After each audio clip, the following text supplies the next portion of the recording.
Para pemenang tanah perjanjian. Nah, itu judul firman Tuhan yang saya mau bagikan saat ini, The Winners of the Promised Land. Ada orang yang the losers, ada orang yang the winners, yang kalah dan yang menang. Doa saya Anda masuk kategori pemenangnya, the winnersnya. Nah, pertanyaannya bagaimana kita bisa menjadi pemenang di tanah perjanjian. Pemenang yang akan mengalami penggenapan setiap janji Tuhan di dalam hidup kita. Ya. Nah, saya harus ngomong dulu sama saudara bahwa pemenang adalah mereka yang mengambil alih, bukan pasif menunggu. Saya bacain terlebih dahulu Yosua 1 ayat yang ketiga. Setiap tempat yang akan diinjak oleh telapak kakimu, kuberikan kepadamu, seperti yang telah kujanjikan kepada Musa. Anda harus tahu, tanah itu sudah dijanjikan. Sudah lama janjinya. Tetapi penggenapannya adalah ketika Yosua dan bangsa Israel mulai ambil langkah iman, menginjak tanah tersebut. Baru tanah itu diberikan. Ada berapa banyak orang Kristen yang merasa sudah menerima janji, terus pasif menunggu. Kok belum terjadi ya? Kok belum tergenapi ya? Hari ini saya mau ngomong sama saudara, betul janji Tuhan sudah diberikan. Tetapi untuk mengalami penggenapannya, Anda butuh menginjak tanah itu. Anda butuh untuk bergerak dengan agresif. Anda butuh untuk mengambil alih. Oke, untuk merebut tanah perjanjian itu. Yosua 18 ayat yang ketiga. Sebab itu berkatalah Yosua kepada orang Israel, berapa lama lagi kamu bermalas-malas, sehingga tidak pergi menduduki negeri yang telah diberikan kepadamu oleh Tuhan Allah nenek moyangmu. Nah, ini jadi masalah nih. Ya, bahwa Yosua ngomong itu negeri sudah dikasih sama Tuhan loh. Tapi untuk kamu benar-benar memperolehnya, jadi di satu sisi Tuhan ngasih, di satu sisi yang lain kita memperoleh. Maka kita harus menduduki, kita harus mengambil alih. Nah, ini mindsetnya. Banyak orang nggak paham. Banyak orang ngomong menunggu waktu Tuhan. Padahal Tuhan nunggu kapan kamu maju, kapan kamu mengambil alih, kapan kamu melangkah dengan iman. Karena di momen kita melangkah dengan iman, di momen kita mulai menjejakkan kaki kita, mulai berperang dan merebut janji Tuhan itu, baru itu akan tergenapi. Oke, kenapa? Kok nggak tiba-tiba langsung jadi punya kita? Sederhana, Tuhan sudah menjanjikan tanah perjanjian itu. Tetapi di setiap tanah perjanjian pasti akan ada raksasa yang menghuninya. Raksasa yang sudah lebih dulu menguasai tanah itu. Jadi untuk tanah itu jadi milik kita, mesti ada war. Mesti ada perang terlebih dahulu. Ya, itu terjadi di mana-mana, saudaraku.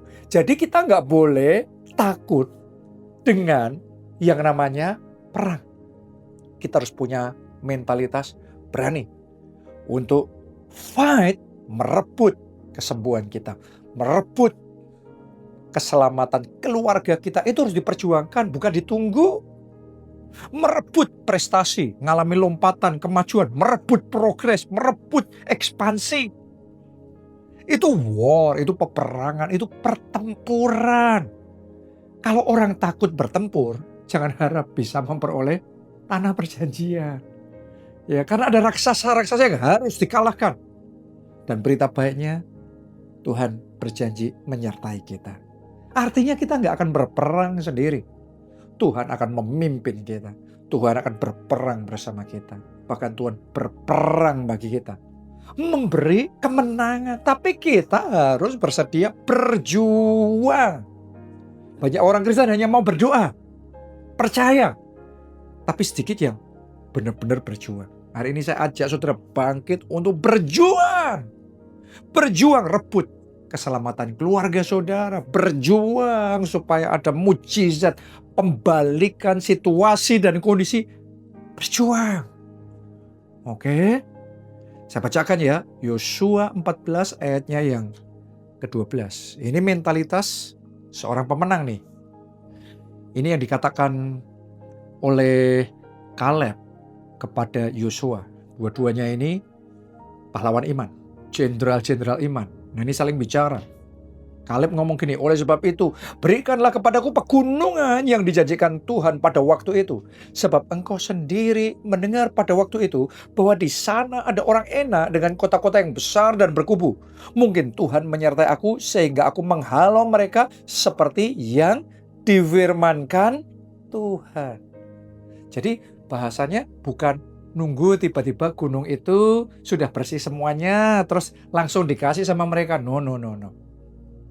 Kaleb berinisiatif loh. Datang sama Yosua ngomong, aku mau yang itu. Aku mau pegunungan itu. Dan harus tahu itu Kiryat Arba. Itu penghuninya raksasa yang terbesar dari semua raksasa yang ada di tanah Kanaan. Kaleb sudah umur 85 tahun. Biasanya orang kalau sudah lansia maunya pensiun. Tapi tidak dengan Kaleb. Di umur 85 tahun dia ready to fight. Dia ready untuk menantang raksasa terbesar. Dan kisah ini kisah kepahlawanan iman yang luar biasa yang sampai hari ini masih terus diceritakan. Dengan iman dia merebut wilayah itu. Wilayah terbaik. Kiryat Arba itu jadi miliknya. Butuh untuk bertempur, berjuang. Jadi hari ini miliki mentalitas pemenang di dalam hidup saudara. Bukan mentalitas yang cuma nunggu seperti kayak anak manja yang tahu jadi, tahu dikasih, nggak harus berjuang, nggak harus repot, nggak harus bertempur. Ya, pada akhirnya jadi loser. Jadi yang kalah. Saya berdoa Anda masuk yang menang. Anda jadi the winner, jadi pemenang bahkan lebih dari pemenang. Ya kuncinya sederhananya adalah ketaatan. Waktu Tuhan suruh Yosua untuk mengambil alih Yeriko, itu yang rema Tuhan kasih, gak masuk akal. Karena cara memenangkan peperangan, Tuhan ngomong, kamu harus muterin, berjalan keliling 7 hari. Setiap hari sekali. Tapi khusus hari yang ke-7, kamu muternya 7 kali. Ini doesn't make sense, ini gak masuk akalnya Yosua seharusnya. Tapi dia taat. Jalan sama Tuhan tuh gitu. Kalau Anda mau mengalami penggenapan janji Tuhan sementara engkau berjuang, bukan dengan pikiranmu sendiri. Lebih daripada itu, berjuang dengan rema Tuhan. Apapun Tuhan suruh, siap. Walaupun gak masuk akal, kita jalan, kita lakukan. Dan kalau Anda lakukan itu, Anda akan melihat kemenangan yang luar biasa. Oke, bahkan seandainya Anda mengalami kegagalan. Saya mau ngomong sama saudara, pemenang itu bukan yang nggak pernah gagal, yang nggak pernah kalah, ya. Tapi pemenang itu yang kalau gagal, kalau kalah, dia bangkit kembali. Dia berjuang kembali. Dia coba kembali sampai dia membalikkan kegagalannya jadi keberhasilan, kekalahannya jadi kemenangan. Oke, Yosua 8 ayat yang pertama, kemudian berfirmanlah Tuhan kepada Yosua, janganlah takut dan janganlah tawar hati, bawalah seluruh tentara dan bersiaplah, majulah ke Ai, ketahuilah aku serahkan kepadamu raja negeri Ai, rakyatnya, kotanya, dan negerinya.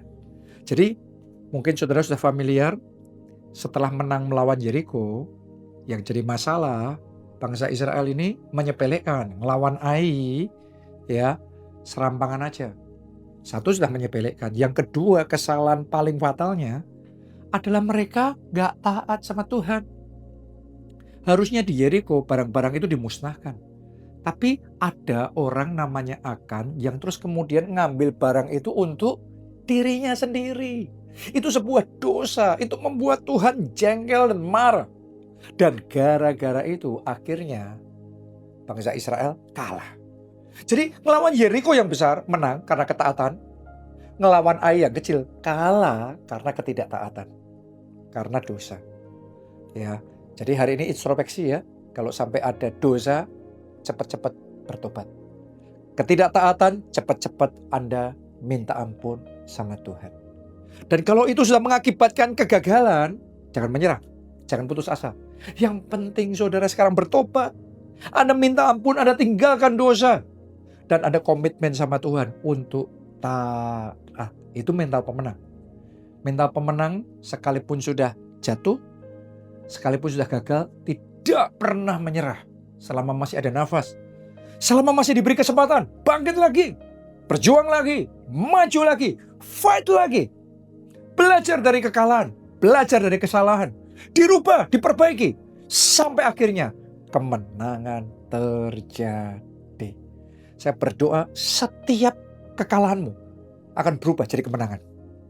Setiap kegagalanmu, engkau akan punya kesaksian, akan berubah menjadi keberhasilan.